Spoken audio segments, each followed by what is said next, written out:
grappling with growing discontent over the economy. According to the Organization for Economic Cooperation, it's the worst poverty rate of the world's 34 most economically developed countries. Often held up as a success story based on the high-tech industries, the cracks have been starting to appear of late, and Benjamin Netanyahu's government was left struggling for answers when unprecedented protests over housing costs broke out back in 2011. Our team in Jerusalem went to meet some of those Israelis who've been left by the wayside. In a recent report, the Organization for Economic Cooperation and Development, the OECD, states that out of all its members, Israel has the highest poverty rate. 1 out of every 5 Israeli is poor. Esther was part of the middle class until her business went bankrupt. Today she's looking for clothing at this thrift store. She would rather not show her face. All I have to live on is the government stipend I receive because I'm disabled. My husband only earns the minimum wage. It's been really tough on us.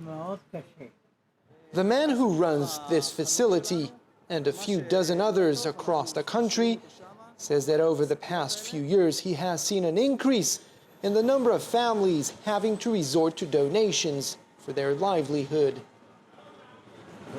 Despite all of our hard work at the Caring Heart organization, the number of poor has risen from 800,000 to 1.9 million.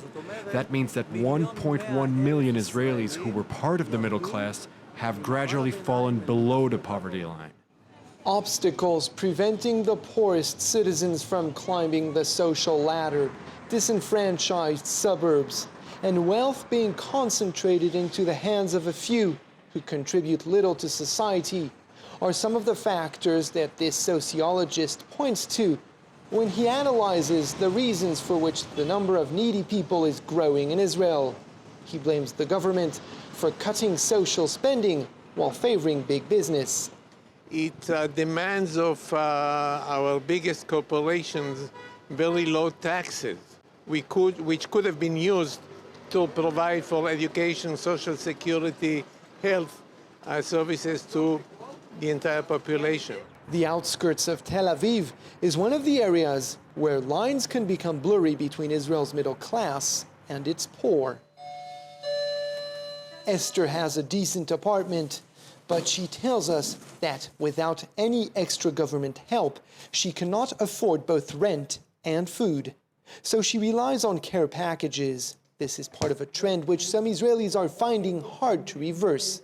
There are many new laws in Israel that make it hard for people who are in the same situation as Esther to break out of the cycle of poverty. Instead of improving, they're getting deeper into it. The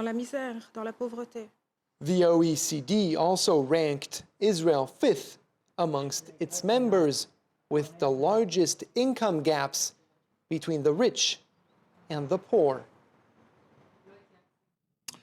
Next up, sports with the latest from the French Open at Roland Garros. But first, some football. Portugal